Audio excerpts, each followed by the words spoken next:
Hello दोस्तों, welcome to my channel. दोस्तों, MK Semra classes में आपका स्वागत है। आज हम लोग पढ़ेंगे वर्क, एनर्जी एंड पावर के पार्ट 3 के बारे में, जिसका मेन टॉपिक होगा हमारा ऊर्जा या एनर्जी। तो एनर्जी को परिभाषित कैसे करें, तो पेन कॉपी लेके बैठिएगा और लिखते रहिएगा। तो परिभाषित कैसे करते हैं, ऊर्जा किसे कहते हैं। अगर क्वेश्चन पूछ लिया जाए कि ऊर्जा किसे कहते हैं, तो आप कहेंगे किसी वस्तु के कार्य करने की क्षमता को उस वस्तु की ऊर्जा कहते हैं। रिपीट कर रहे हैं, सुन लीजिएगा। किसी वस्तु के कार्य करने की क्षमता को उस वस्तु की ऊर्जा कहते हैं। ऊर्जा का मात्रक जूल होता है, ठीक है। ऊर्जा का मात्रक जूल होता है, ठीक है। ऊर्जा तो बहुत होती है, तो बहुतों को नहीं पढ़ना है हमको, केवल एक पढ़ना है। क्या पढ़ना है? मैकेनिकल एनर्जी को पढ़ना है। किसको पढ़ना है? मैकेनिकल एनर्जी को, जिसे हम लोग हिंदी में कहते हैं यांत्रिक ऊर्जा। क्या कहते हैं? यांत्रिक ऊर्जा कहते हैं। यांत्रिक ऊर्जा दो प्रकार की होती है। पहला, यांत्रिक ऊर्जा दो प्रकार की होती है। तो यांत्रिक ऊर्जा के परिभाषा को पहले सुन लेते हैं कि यांत्रिक ऊर्जा किसे कहते हैं। किसी वस्तु में यांत्रिक कारणों से संचित ऊर्जा को उस वस्तु की यांत्रिक ऊर्जा कहते हैं। यांत्रिक ऊर्जा दो प्रकार की होती है, यहां लिख रहे हैं। पहला, गतिज ऊर्जा।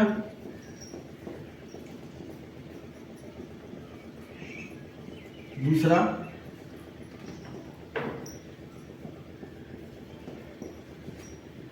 स्थितिज ऊर्जा, ठीक है। इसको कहते हैं पोटेंशियल एनर्जी।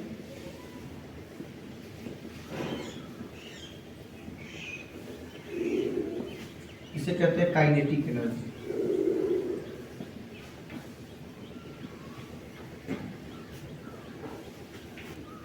सबसे पहले पढ़ेंगे हम लोग गतिज ऊर्जा के बारे में। तो गतिज ऊर्जा को परिभाषित कैसे करेंगे, तो कहेंगे किसी गतिशील वस्तु में उसकी गति के कारण कार्य करने की जो क्षमता होती है उसे गतिज ऊर्जा कहते हैं। गतिज ऊर्जा का मात्रक वही है, क्योंकि ये भी एक ऊर्जा ही है। इसका मात्रक जूल होता है। इसका एग्जाम्पल बहुत है, जैसे कि बहती हुई, गति करती हुई जल, गति करता हुआ पानी कब बड़े से बड़े घर को तबाह कर सकता है, बड़े से बड़े घर गांव को तबाह कर सकता है। और गति करती हुई हवा, जिसे हम लोग आंधी के नाम से जानते हैं, बहुत तेज गति करती हुई हवा बड़े बड़े टीनों को, छप्परों को उड़ाकर ले जा सकता है, ठीक है। इसका एग्जाम्पल हो गया। दूसरा हमको पढ़ना है स्थितिज ऊर्जा। क्या? स्थितिज ऊर्जा। तो कहेंगे किसी वस्तु में उसकी स्थिति अथवा विकृत अवस्था के कारण, क्या कहेंगे?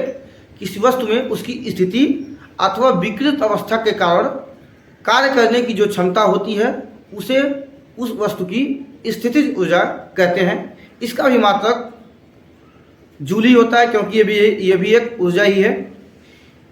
गतिज ऊर्जा को के काइनेटिक एनर्जी यानी के से प्रदर्शित करते हैं, और स्थितिज ऊर्जा को पी यानी कि पोटेंशियल एनर्जी से प्रदर्शित करते हैं, पी से प्रदर्शित करते हैं। इसका फार्मूला आपको डायरेक्ट लिखवा रहे हैं, सिद्ध नहीं करवाएंगे, क्योंकि सिद्ध करने से अच्छा है उस पर हम न्यूमेरिकल लगाएं, ठीक है। तो सबसे पहले हम उसको फार्मूले लिखते हैं, दोनों फार्मूले को लिखते हैं और उसको बताते हैं दोस्तों।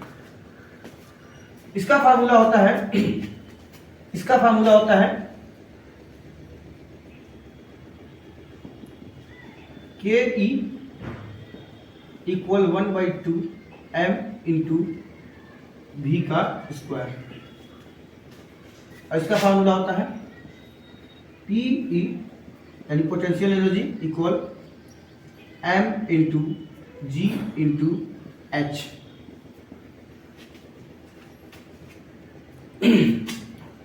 अब देखिए, इसमें पढ़ना हमको मेन चीज ध्यान देना है। जो चीज क्या है, ये और ये क्या है कि हर एक चीज में मास होता है। इसमें भी गतिज ऊर्जा में भी मास है, द्रव्यमान है, मास को द्रव्यमान कहते हैं। और इसमें भी, और पृथ्वी पे है तो क्या है, गुरुत्वीय त्वरण लगेगा ही लगेगा। स्मॉल जी को गुरुत्वीय त्वरण के नाम से जानते हैं, जिसका मान होता है 9.8 मीटर प्रति सेकेंड स्क्वायर, जिसे हम लोग कहते हैं गुरुत्वीय त्वरण, और इसका मान होता है हिंदी में 9.8 मीटर प्रति सेकेंड स्क्वायर। ठीक है, ये एक त्वरण ही है लगभग, ठीक है ना, क्या ये गुरुत्वीय त्वरण है, ठीक है ना। इसमें ये क्या पढ़ना है कि गतिज ऊर्जा में, यानी कोई भी चीज अगर गति कर रही है तो हम कहेंगे उसमें कौन सी ऊर्जा होगी, गतिज ऊर्जा होगी। और यहाँ मेन चीज क्या दिया हुआ है, यच। यच मतलब हाइट, हाइट मतलब ऊंचाई। किसी वस्तु में अगर कोई वस्तु हाइट पर है उसमें क्या है, कौन सी ऊर्जा है, स्थितिज ऊर्जा है। कौन सी ऊर्जा है, स्थितिज ऊर्जा है, ठीक है ना, स्थितिज ऊर्जा है। देखिए अगर कोई वस्तु जमीन पर है तो उसकी स्थितिज ऊर्जा 0। अब ये हाइट ही 0 हो जाएगा तो बाकी सब तो 0 ही हो जाएगा ना। और किसी वस्तु में वेग 0 हो जाए तो पूरा 0। यानी कि अगर वेलोसिटी, ठीक है ना, मास तो कभी 0 होता ही नहीं, किसी चीज का भी मास हमेशा होता है, ठीक है, मास कभी 0 होता ही नहीं है। गुरुत्वीय त्वरण तो होगा ही। गुरुत्वीय त्वरण क्या होता है, घटता बढ़ता रहता है, पृथ्वी के इधर उधर जाएंगे तो घटता बढ़ता रहता है, लेकिन गुरुत्वीय त्वरण होता है, ठीक है ना। देखिए वेग 0 हो गया तो गतिज ऊर्जा 0, हाइट 0 हो गया तो 0। तो अगर हम ये कहें, ये क्या होते हैं दोनों, इसके पार्ट होते हैं, ये होते हैं यांत्रिक ऊर्जा के पार्ट, यांत्रिक ऊर्जा के प्रकार होते हैं, यांत्रिक ऊर्जा के प्रकार होते हैं। किसके, यांत्रिक ऊर्जा के प्रकार। अगर हम ये कहें इन दोनों को मिलाकर क्या होगा, क्या होगा, यांत्रिक ऊर्जा ही क्या होगा, गतिज ऊर्जा प्लस स्थितिज ऊर्जा। यानी कोई चीज गति कर रही है और हाइट पर भी है, यानी कि कोई चीज गति कर रही है और ऊंचाई पर भी है, तो उसमें कौन सी ऊर्जा होगी, यांत्रिक ऊर्जा होगी, जिसे हम इंग्लिश में कहते हैं मैकेनिकल एनर्जी। ठीक है, जैसे झरने, पहाड़ से झरने से जो पानी गिरता है, देखो पानी गिर रहा है, उसमें क्या है, गति है, और हाइट पे है, ऊंचाई पे है, तो उसमें कौन सी ऊर्जा होगी, कौन सी ऊर्जा होगी, क्या होगी, यांत्रिक ऊर्जा होगी। ठीक है, अब इस पर इन दोनों क्वेश्चन, दोनों सवालों पर जो दोनों फार्मूले हैं, इन पर हम लोग न्यूमेरिकल करके इसको अच्छे से याद कर लेते हैं। पहला एग्जांपल हमारा है कि 0.5 kg द्रव्यमान की वस्तु 2 मीटर प्रति सेकंड के वेग से चल रही है। वस्तु की गतिज ऊर्जा कितनी होगी, क्या पूछा है इसमें, गतिज ऊर्जा। तो गतिज ऊर्जा का फॉर्मूला क्या होता है, K E equal 1/2 into M into V का स्क्वायर, ये फार्मूला होता है। गतिज ऊर्जा निकालने के लिए हमको मास चाहिए, द्रव्यमान चाहिए, वेलोसिटी यानी कि वेग चाहिए। तो यहां से देखते हैं ये दोनों दिया है कि नहीं दिया है।